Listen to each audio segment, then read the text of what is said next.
Good morning. It is currently 6:29 a.m. on Saturday, April 18th, 2015. I'm Christiana Ellis and I just got up. This is 5 more minutes. So today I definitely know what I want to talk about. I want to talk about Daredevil. Sorry, I'm distracted by stuff in my system tray. Um, Daredevil. Okay, so I finished the season of the Netflix show, although it's still weird, I guess, to call it a season if it's all released at once, but whatever, mincing words. Anyway, I really liked it. I think it's great. If this is the standard they're going to set for the additional shows they're doing, then hooray, because they're awesome. Um, there's a lot of things I liked about it, and I'll keep it spoiler free for the most part, but there are a couple of spoilery things that I want to talk about. So what I'll do is I'll talk about the non-spoilery part, and then I'll let everybody know and talk about just the spoilery part at the end. So if you haven't finished it, you can pause or stop it and come back later. So what's the deal with this show? If you've really even never heard of it and don't even know about the hero, then you're in luck in the sense that the show does not require that of you. The short version is that Daredevil is a character, Matt Murdock, who is a lawyer who was blinded as a kid, blinded by toxic waste, which gave him superpowers. It's an extrapolation of the idea that when someone loses one sense, their other senses get heightened, and for Matt, that happens to an enormous degree, and it allows him to not see traditionally, but in a lot of ways to see almost better than regular people do. And he grew up in Hell's Kitchen, New York, loves it, although it's dangerous. In this context, it's dangerous not because of the original historical context, but because in the Marvel Cinematic Universe, a lot of it was destroyed and torn up during the Battle of New York, which happened in the Avengers movie, which I thought was a neat little detail to tie it all in. And so Matt is also a lawyer, but he is driven by injustice, but also, if he's really honest with himself, a desire to beat people up. And so he describes it himself as he's got the devil in him. And so it inspires him to take things into his own hands and perhaps be overzealous sometimes.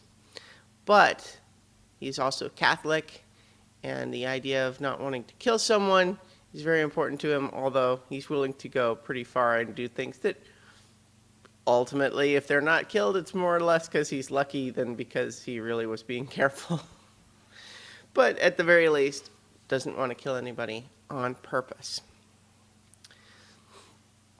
And in any case, he's surrounded by additional characters that are all pretty good, and he's going to fight bad guys, and that's all good. That's really all you need to know. You didn't even really need to know that. The show introduces you to all that in a pretty good way. What the show does well is first it's well written. Production values look great. It's not effects heavy, but it looks quality. Especially by contrast, Powers, which is another show that I like, but you look at the two side by side, and one looks a lot nicer than the other. The fight choreography is really pretty great. There's a scene in episode 2 that's gotten a lot of attention, rightfully so, because it's one long shot. It's really pretty clever in a hallway where he's fighting a bunch of guys. It's clearly inspired by a similar scene in the movie Old Boy, but at the same time makes its own distinctions as well. The fighting is great. Like I said, they cast expertly in all of these different roles. They chose some really interesting, unexpected characterizations for some people that really worked, ultimately, I thought. And they tell a fun story with some mystery to it, and gradually ramping up to a really big confrontation that feels meaningful. And at the same time, they also set lots of other additional little threads to indicate that the universe is larger, even if we're not dealing with those elements at the moment. Short version, I really, really liked it. I recommend it. With only the caveat that I've mentioned in a previous video. It's pretty violent, especially compared to the other Marvel movies. I would say it's definitely R-rated level of violence. So, not for kids, but otherwise, thumbs up. All right, so now I'll get into the more spoilery bit. Okay, so fair warning. One of the characters that I was really surprised by is Kingpin, aka Wilson Fisk, aka Kingpin. Even though I don't think they actually call him that in the movie, in the show, I don't even remember if they actually even used the word once. They certainly used some King imagery with him, but in any case, having his character portrayed the way he is by Vincent D'Onofrio. Was a really interesting choice, being so soft-spoken most of the time, frequently acting a little unsure of himself, but still certainly imposing and prone to bursts of rage and violence that felt interesting. I just feel like I don't think I've seen that characterization of a primary antagonist before. He is interesting and nuanced and almost sympathetic in many parts. He's clearly willing to do bad things, but it seems based out of a sincere desire, kind of like Matt Murdock's, to do what he thinks needs to be done, even if the methods he needs to use are not pretty. It's pretty interesting, and there are some beats about how he's portrayed, including a motif of this artwork that he really enjoys. See, that's an example of I'm still like dancing around spoiler stuff, and anyway, if you've seen it, you know what I'm talking about. If you haven't, then you chose to go on and hear some spoilers. So I'll spoiler light. How about that? So in any case, I really like that bit, and in particular, there's a thing that happens the very last scene we see that character in that is a payoff that I wasn't expecting. That was really awesome. And by the time the big confrontation happens near the end, it just feels earned to me, and this guy is compellingly scary but interesting, and I thought that was great. I'll also give the show a ton of credit for handling of some of these other secondary characters. I really liked Ben Urich. I really liked Kate.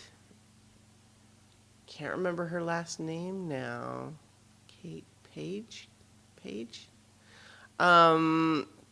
In any case, Kate and the plot line that she gets some interesting, she's dealing with the main characters, but and the central plot, but she's also going off on her own, and she has agency, and she does things, and she kind of gets put into danger sometimes, but she's also sometimes the one that gets herself out of danger.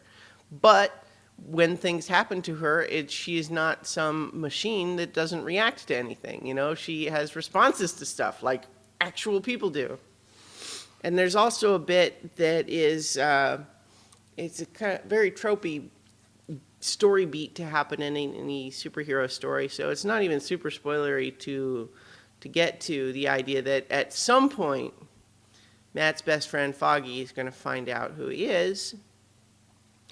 But I feel like the way the show handles that, portrayed with a long conversation, and then all the various follow-up bits just feel really human and authentic in a way that I don't think I've ever seen that story be portrayed before, and I just really, really liked it.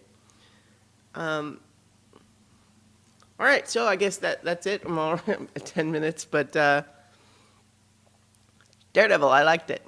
All right. Talk to you guys tomorrow for 5 more minutes.